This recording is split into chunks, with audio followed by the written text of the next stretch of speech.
Welcome to episode 118 of Auto Off Topic. What's up, Brad? Not much, Andrew. What's going on with you? Have you seen Gymkhana 10 yet? I have seen Gymkhana 10. What do you think of it? Like a fanboy, I watched it the day it came out at lunchtime at work. I watched it the next day, but what'd you think of it? It was good, actually. Quick synopsis before you get into it. I think that some of the gimmicky stuff is getting old, There wasn't that much gimmicky stuff in it. which I was glad for. But there's a couple little things. Um, but like the going around, like doing donuts around a person. That's become a staple of it, though. Yeah. On a Segway, yeah. That's a thing that you do in the video, or he does in the video. Either way, I thought it was pretty good.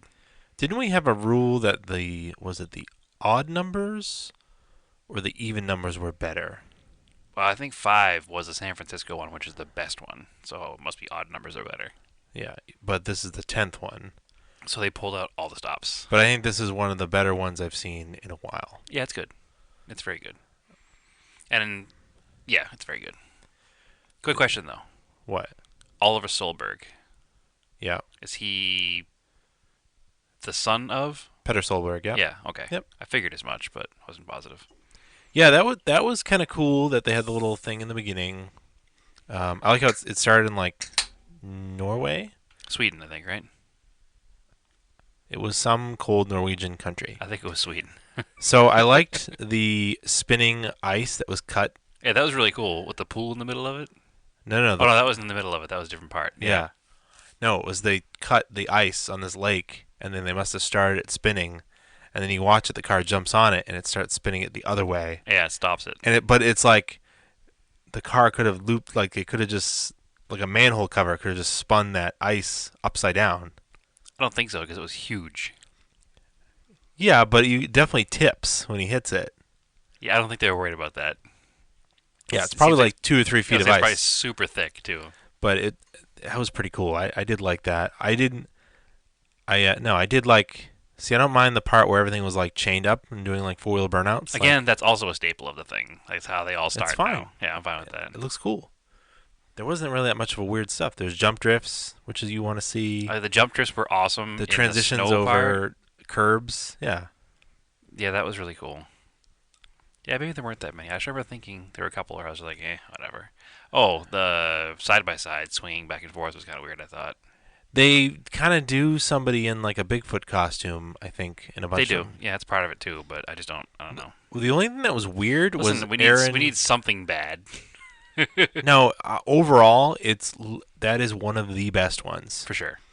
The part with Aaron Kaufman, just like on the corner in downtown Shamrock, Texas. I was Well, like, okay, I feel that was probably because he's one of the people that's kind of brought those Ford trucks to the limelight. Because he did a video with a Ford truck a long time ago in Texas, okay. drifting around. Oh, so that was a nod to him, I feel it might have been a nod and to he's him. nodding back to him. Yeah, like that's kind of what it was. Okay. Because he did a video a while ago of an F100 like that. Because one of the things he popularized was taking those F100s and changing the front clip out with modern Crown Victoria clips Mm-hmm. and making them handle like modern Crown Victorias, Mm-hmm. and then going out and doing stupid stuff with them. Ah. So I feel that was kind of a nod to him, Okay. but I'm not. I don't know for sure. I haven't finished watching the other show about it yet either, which might discuss it later. But Yeah, I haven't even started the Gymkhana files yet, so I'll Yeah. probably do that this weekend. I get some time off. highly so recommended. I've Yeah. only seen the first episode, but it's really well put together. I've heard that from a lot of people Yeah. that I trust their taste. So That's exactly why I started watching it, and I had kind of kept forgetting about it. And then I watched the new Gymkhana video, and I was like, "Oh yeah, I want to watch the Gymkhana files." Mhm. And even episode 1 is about Climbkhana, which was the Unicorn Mustang up Pikes Peak, and that was really cool. And I didn't realize that Jeff Swart was a producer of that, which is neat Mhm. because obviously he's very familiar with Pikes Peak and filming cars and just doing cool stuff. Mhm. I like the editing in it. I like the way they edited between cars, the Mhm. transitions they used. So from that standpoint, is really cool. You definitely tell they used probably the newest GoPros on a lot of stuff. I was watching it with some people from work. We do a lot of video editing, so We were It watching was for it that was stuff, it and was research. yeah, it was. And we're looking at like oh, that's the they must use the 360 GoPro in that thing because it like spins around and Hmm. like just the different type of cuts they use. So that stuff was cool. There's also the it was super random because like where it was in Shamrock, Texas, was like really close to where I was over Thanksgiving in Oklahoma. Like it was like a couple like miles apart, like right on I-40 there. And it's just like this little sleepy town. Yeah, it seemed like a very Mhm. quiet place. Mhm. Yep. It looked like a lot of places along like Route 66. It was Is Route that Route 66. 66? Yeah, I Yes. figured as much. Yeah. Um and then it's called the Unicorn truck. Is that what it's called? It's called the Huna truck. Huna truck. Okay. I like that better than the Mustang actually. I do for sure. The Mustang sounds better. Cuz I think the Mustang's a It's a V8 V8, and yeah. the truck is the Ford GT motor engine. Yes. Not just any Ford GT engine though. It's the V6 one. It's from the GT Le Mans. Yeah. So it's not like from like a street going Ford GT. That's a like Le Mans engine. Yeah, but the street going GT engine is not much different from the race engine. Probably not, but it's just cooler to know that it came from a Le Mans program.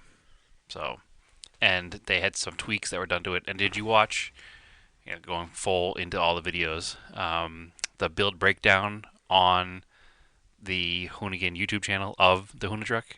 No, I don't watch unfortunately a lot of the Hoonigan channel. You I should. There's should. some fun stuff on there. I do. I'm It's just not serious at all. It's not like this is very educational car content. It's just fun car the stuff. problem is for work I watch so much YouTube stuff that I don't often watch it for pleasure. But it's different. It's not. That'd be like saying I watch the news, so I go home. I can't watch television because you come home and you watch TV. No, it's different.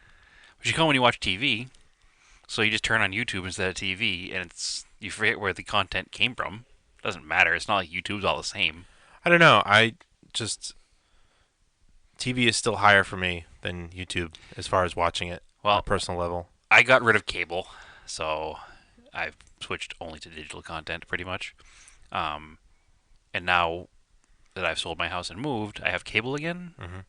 and I don't watch it. I just watch digital content.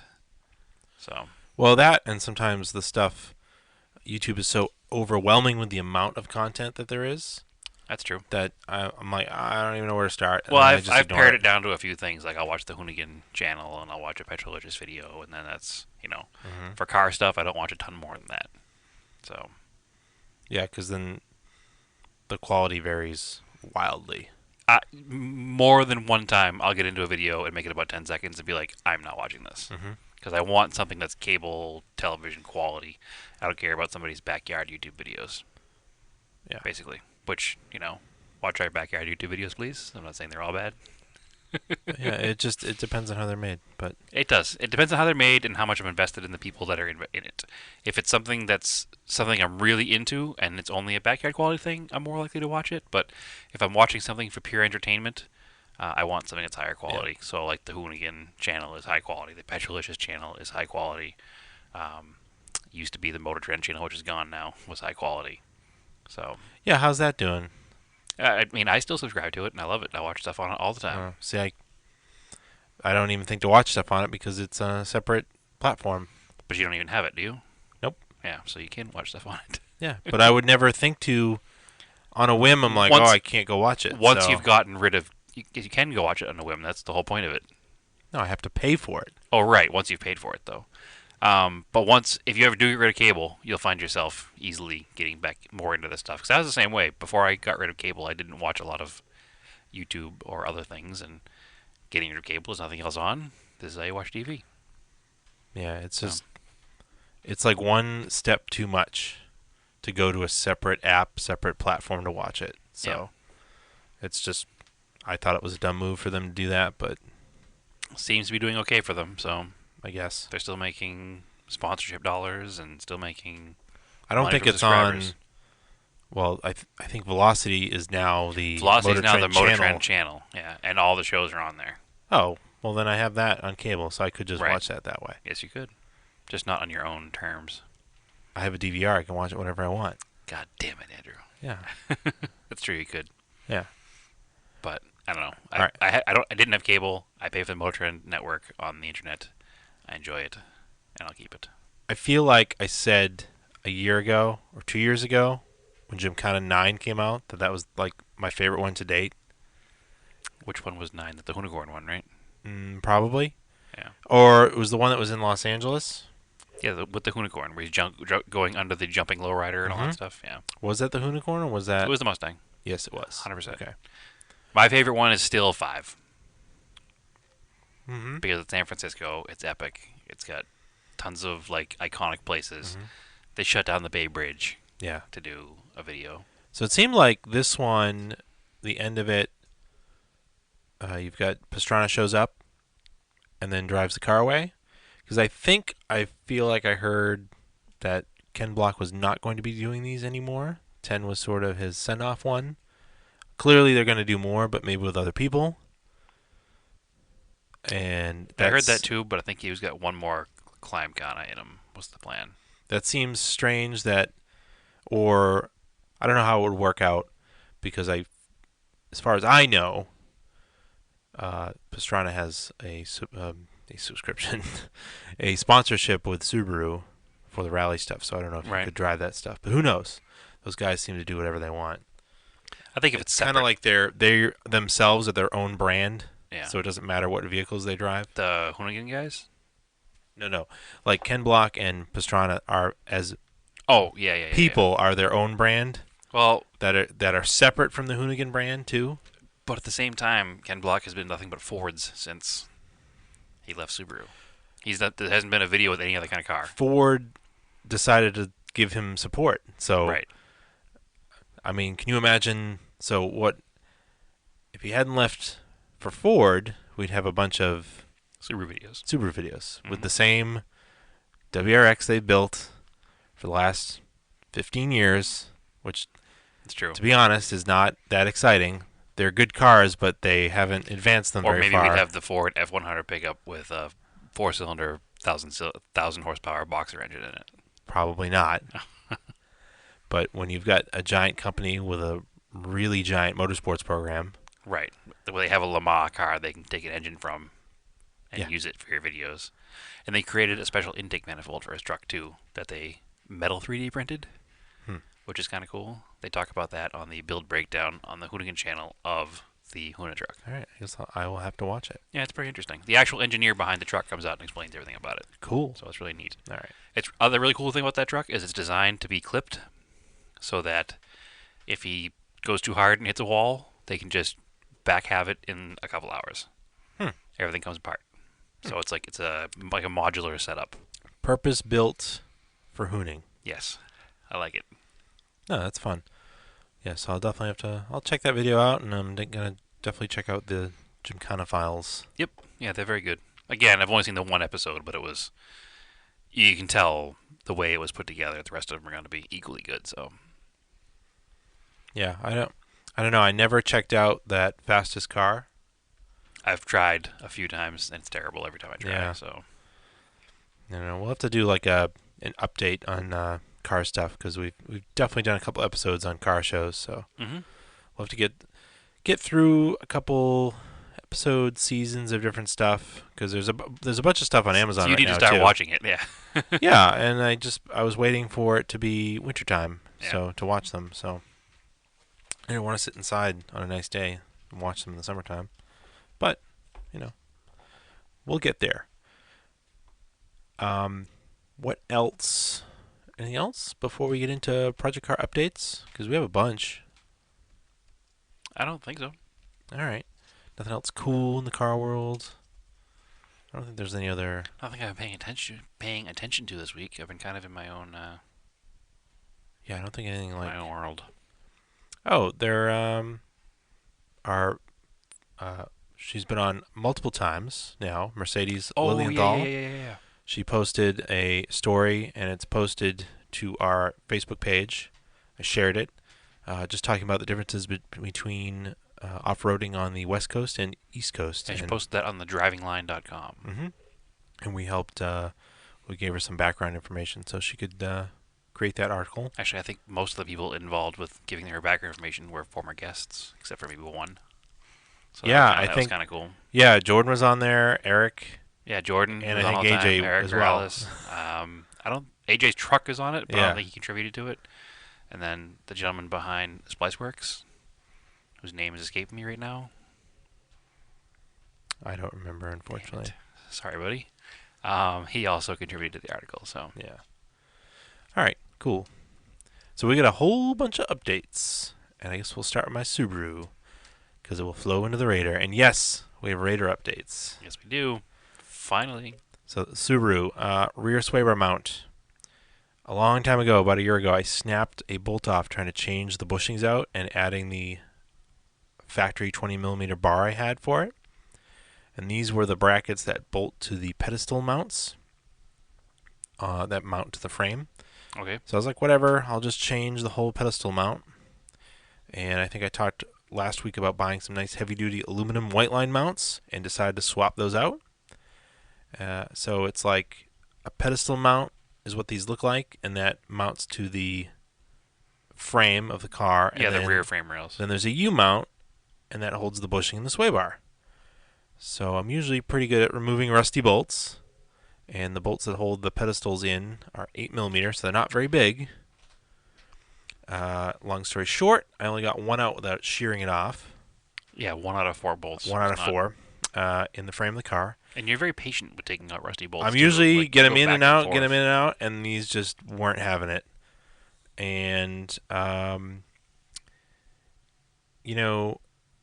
it's like it's kind of annoying because most cars they'd mount the rear sway bar to the rear subframe, the steel subframe that would be unbolted from the car. Yeah, not the. And like it would be easier to get them out of that Mm-hmm. versus being mounted to the body of the car. Yeah, because it would be a thicker metal versus a thin sheet metal. Yeah. But whatever. It's like, so like, it took. You want to say so like one more time? Sorry. Well, someone can change my mind on this, but I don't think you can get decent drill bits anymore anywhere. No, they're all dull. And They don't drill through like a hardened steel bolt like very the well. bolt will snap with rotational torque, but then somehow this bolt that felt like cheese when it broke is so dense that you can't drill it cleanly. Yeah, we had a hard time. We even like center punched and made a spot for the drill bit to sit, and it wouldn't stay steady. It dulled within a few minutes of use and then just stopped drilling. Right. And then it caught the rusty sheet metal and just tore it. So it just like diminishing returns, and I was just so pissed at the car that this rust turned what should have been like a 20-minute job. It was easy. It was literally a 4-bolt job. Into a 4-hour ordeal, and I just said screw it, and the car doesn't currently have a rear sway bar, and it doesn't really feel that bad. Yeah, I'm sure if you were driving it The harder. ultimate limit, because the front thicker bar definitely helps take up a lot of the slack. I can definitely feel it though a little bit. Is it looser in the rear? Probably not. Probably loose. Probably. It's a little bit Pushes. squirrelier in the rear, Oh, okay. and then it'll make the car push. Okay. So I think the best thing to do now is just to not use the aluminum mounts, rebuy brand new factory mounts because they're steel. And they're super cheap anyway. Yeah, and we'll just tack weld them in place. Mm-hmm. That makes the most sense to me. It's a small enough bolt anyway. It's only 8mm, so Yeah. if you put on each corner of the mount, if you put a tack weld, like a little bead, Mm-hmm. you don't have to little more than a tack. yeah, you But, don't have to seam weld it. No. Because it's not very thick metal anyways. And that should hold it in just fine. And when I feel up to it again, we'll do that. But I was just like so annoyed. It's just diminishing anyway. returns. It's wintertime and you're on snow tires, so it's not going to make that huge of a difference right now anyway. Yeah. So we'll wait till spring probably at this point.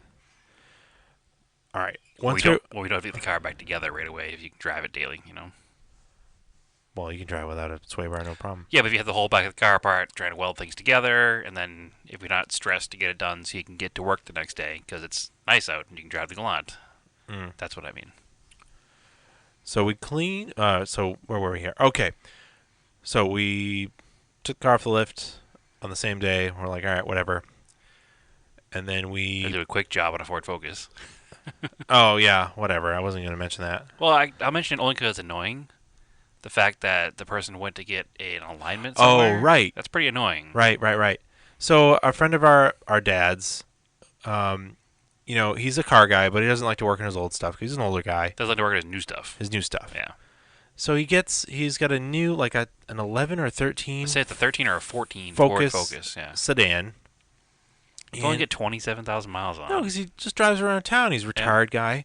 So we were gonna do. I helped him do his oil change, and then he's telling us that he had brand new tires put on it at like a it's a town fair tire. Yeah, time for a tire. We'll name them because they suck. So it's just a assembly line of just throwing tires on cars. They don't want to spend any time on these things. They just throw tires on cars and they do alignments.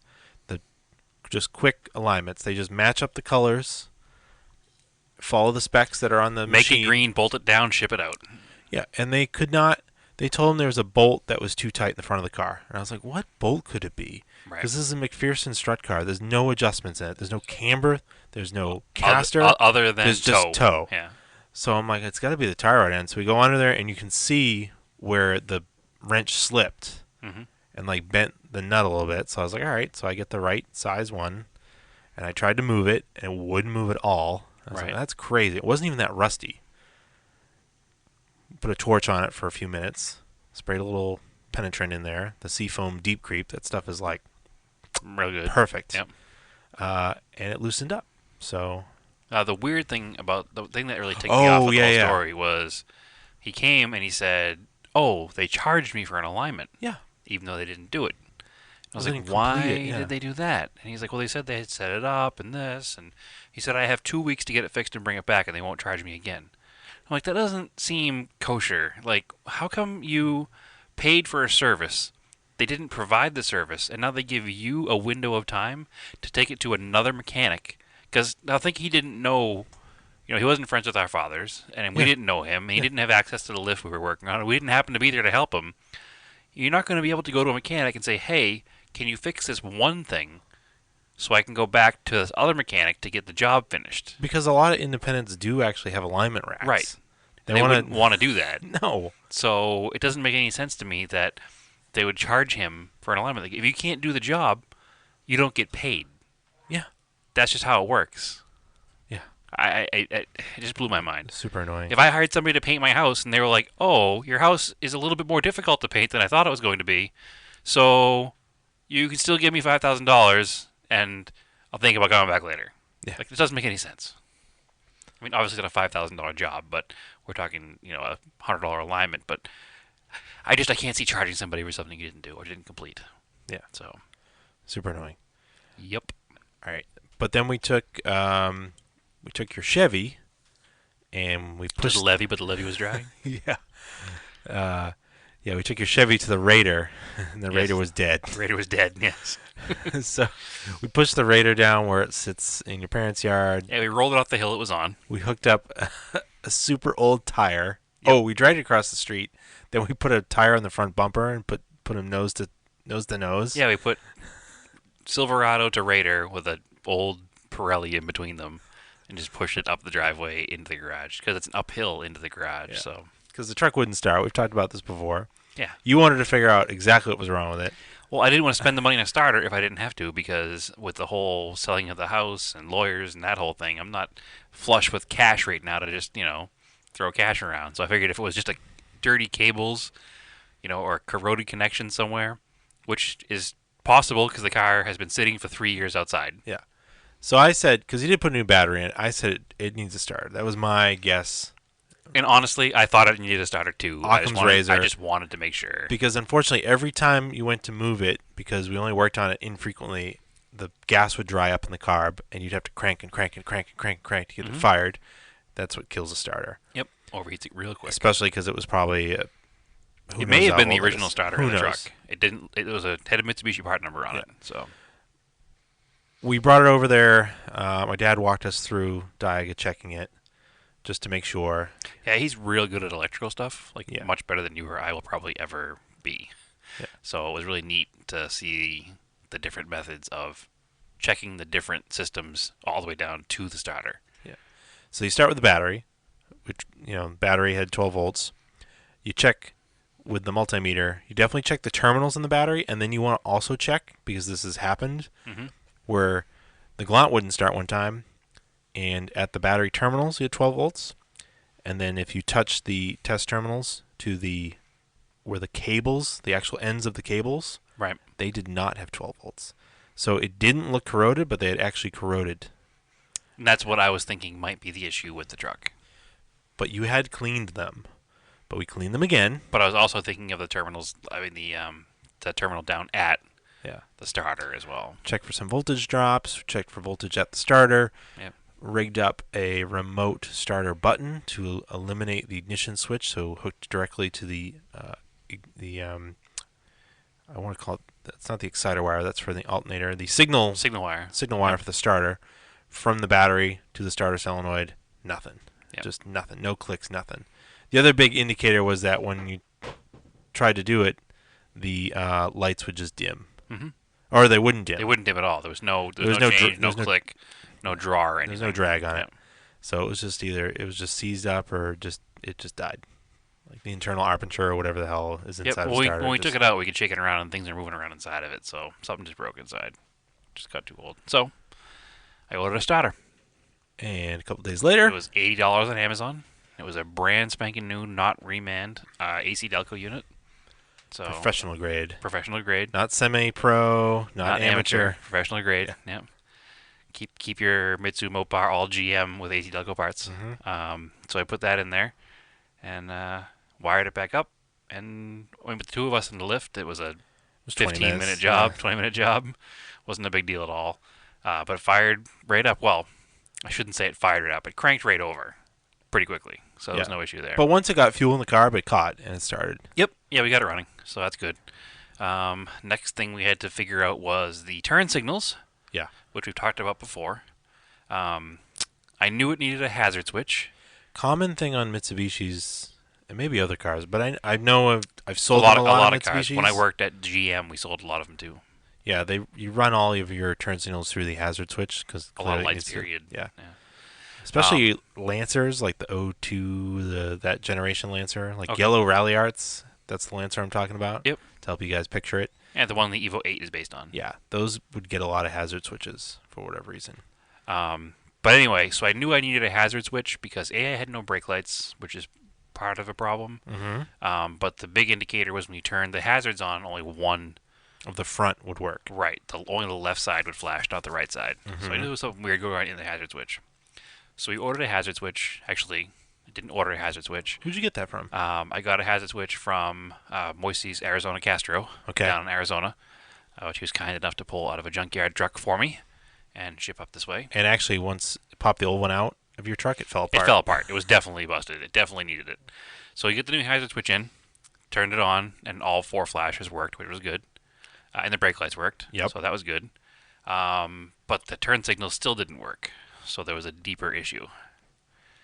And then you looked at the turn signal switch before. we had taken the steering wheel off and looked inside the switch before, too, which And we probably should never have done. I don't know why. It slipped both of our minds. And then I remembered to my 89. These trucks have two flashers, one for the hazards. I think that's one for why the turn we didn't signals. think of it at first, because we were thinking that the hazard flasher was the same as the turn signal flasher. I just forgot about flasher. Like I just Yeah. forgot about the flasher relay. That's where this is going. Yeah. It So was as simple as a. I'm sure you've guessed already Yeah. that it also needed an actual flasher relay. So there are two flasher relays. There's one for the hazards and one for the turn signals. So I unplugged it from the hazards and plugged the turn signal wire into the hazard flasher, and lo and behold, the turn signals worked just fine. Yeah. So that's all it was. Well, I mean, it needed a hazard switch too, because it needed it, but it also needed a flasher unit. So just Like a really simple. Didn't you order one today? it's $5.38. Like it was, order it. They had it in stock. It's a universal part. So Huh. yeah, not an issue. All good. Everything's good in that truck now, I think, because the brakes are all new. The starter is new. It needs to be driven. It just needs to be driven and worked in and tuned up a little bit.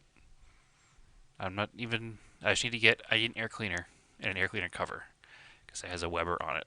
That's all I need. It also needs to be registered, so that'll happen next week. A Fweber. Right. You don't have to make fun of my Weber. A Fweber. It is a generic Weber carburetor, yes, but it has worked just fine the whole time. So I'll just keep running it. It's a Supreme carburetor. Yeah, yeah. We just watched a thing about the brand Supreme and all the knockoffs. Yeah. So yes, that Yeah, is it's a Chinese Weber a knockoff. So Chinese they Weber just knockoff. stuck a Yes, Supreme sticker on it, and right. it's worth a lot of money. It doesn't have that, but I could make it have that pretty easily. It's a Supreme truck. It is red. Yes, it's quite Supreme. Actually, I would like to get an average squad sticker, which is the same font as the Supreme sticker from the app from our friends down at Average Squad. But that's a whole other story for a whole other day. Mm-hmm. So yeah, the truck is like there's no more Raider updates. I mean, the Raider is Well, the next update will be you're driving it's it. registered. Yeah, which will happen next week, hopefully before podcast. Actually, probably not because Christmas is next week, which is really going to screw everything up. Yeah. So it'll probably be after Christmas. I'll get that thing registered and start driving it. So that shifts the column to how many are in the running column versus not running column. So that means that the Camaro, You got Camaro, Blue Colt, Sapporo, Sapporo, Red Raider. yeah. Well, That's 4. yeah. That- Saab runs. Can we count the Saab as running? I mean, it still needs work though. It's broken. Needs axles. The Saab should probably be next. It should be next. I think we should do the things from order of simplicity. So the next That's why we started with the Raider. the next simplest one to put together will be the Saab Exactly. because the Saab needs 2 axles, Yep. a heater core, Yep. and a blower motor. Okay. The heater core in that car is actually very simple. It doesn't require dashboard removal. There's actually a door in the cowl that you open up, and you take off the quick fittings and lift the heater core out and put a new one in. All right. So Order stuff up after Christmas. once I have some more extra cash, we'll take care of that. Yes. Because that should be the next one I have because I am getting rid of my Silverado because my father needs a new pickup truck. So I will be signing the title over to my father and be driving the Raider. But as Andrew has so eloquently said a few times now, if you're driving old hoopties, you should probably have at least 2, You need 2. just so you always have a Minimum backup. Yes. rotation.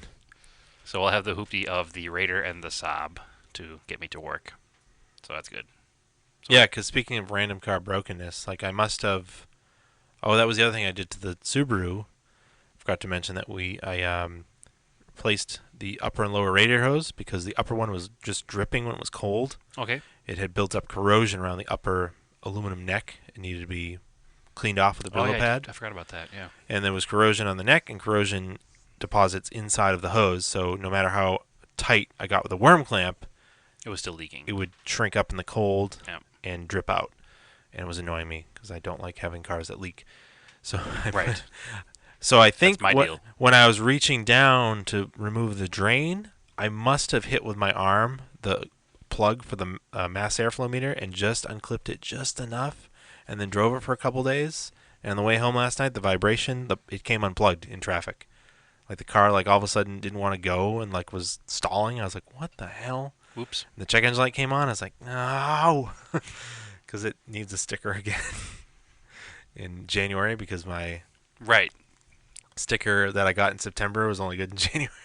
Oh, that's right too, because you had waited so long with the rejection Yeah. sticker. Oh, that's annoying. But It should be good this I time. plugged it back in. It clicked right back in, and then You should just get a sticker right now. You shouldn't wait till January. and then I checked the. It's only 2 weeks. I and know, but it's 2 weeks, man. Then I checked the code. It was just mass airflow meter low voltage. So yeah, it was because it came unplugged. Related to having no voltage at all. Yeah, it came Yeah. unplugged. So It's definitely low. it's just a weird dumb thing, and I was like, Yeah, cars are dumb. because there's like salt in the ground right now, and I haven't sealed up the Montero yet. Yeah. But I wasn't going to talk about the weather. We didn't talk about the weather. You talked about salt. So you're fine. This weekend's supposed to be nice. and Nope. Now you're talking about the weather. God damn it, Andrew. Probably going to seal up the Montero. But anyway. I actually may need some help this weekend moving a car again. What car? In the garage in where I keep my cars. Yeah. The old beat up car that's in there and the plow are coming out this weekend. Oh. So I can get my 4th car for the spot that I pay for 4 spots. I can get my 4th car inside. All right. So, yeah, it's a good thing. because that will be cycled through cars. So because the Saab is there sitting outside right now, so I can put it inside the garage and then take it out and put something else in there when we fix it. All right. That is the plan. I don't think we have anything else for updates. We're So pretty upcoming productive. upcoming events. Yeah. The Team O'Neill Rally Sprint, I hear a tentative date. February 2nd. Yep. So that should Check be good. online for that. Yep. NER.org. Yep, ner.org or on Team O'Neill's. It's not on Team Minnow. No, it's not. NER.org. Okay. Yeah. Anyway, so search for that. It's a New England Region SCCA event. So. Yep. Or the Rally Sprint Facebook page for NER. Yep. So that should be a Group, good time. sorry. Hopefully it's not as icy this year, so you Yeah. won't have as many cars getting stuck on the uphills. Because it was like We'd have to check in with them, the iron oxide team, but I think Spaghetti's ready to go. I think they're planning on running it. Yeah. I think it was left in a position where the car was good to go. Yeah, I think it's ready to go. So that's good. We won't have to hustle as hard as we did last winter. Well, last winter it was the first time the car ever ran for anything. So Yeah. don't forget, last winter the rally sprint was in February, and they had bought the car in January. Yeah. So that's why we had to scramble hard last year. It's like it's a very relaxed pace so far this year because there's no rally car building. I just crossed my fingers. Yeah, exactly. And then the Winter Challenge Rally February is 9th. February 9th, which is the overnight rally through Vermont. Yeah, the if you're TSD style. if you're in New England and you want to experience what rallies were like in the 60s and 70s, Yeah, for sure. that is It's the event. yeah. It's definitely the event. It's the premier TSD, and it's the most similar to an old style actual stage rally. It has brisk average speeds. Quite brisk. I unfortunately can't make it. Actually, that'd be a good event for me to run on the Saab Sure. because it has snow tires. Yep. So you need a co-driver or co-drive for someone Yes. if you want to do it. Yeah. So I'm planning on doing it. So we'll see. I have something in the works. See what happens. And the tentative date or month for the first Cars and Coffee, Southern New Hampshire Cars and Coffee of the year is in April. And stay tuned for more. Yeah, that's the Salem, New Hampshire event. Yep, they will update their Facebook page, and we will talk about it here as soon as they have a Of solid date. Yep. And we will bug the powers that be for that as soon as possible. Mm-hmm. I think that's about it. A little bit light this week. That's okay. We still ran about 35 minutes probably. Yeah. Better than 3 weeks and nothing. No. And we had a lot to talk about. They weren't really detailed stories. So drinking no beer tonight. We've got a special edition polar seltzer, our favorites, called Yeti Mischief. Yeah. Should send a Yeti Overland. We really should send a can of that, yeah. Because he's definitely a mischievous person. He definitely is. Yes. It definitely fits him. All his comments everywhere. I like it. We'll send it up. All right. Hopefully it doesn't freeze in transport and explode inside the package. I doubt it. As always, you can follow us on Facebook, Auto Off Topic Podcast, on Instagram, Auto Off Topic, TISA SS350. TSI SS350 is where you can find me.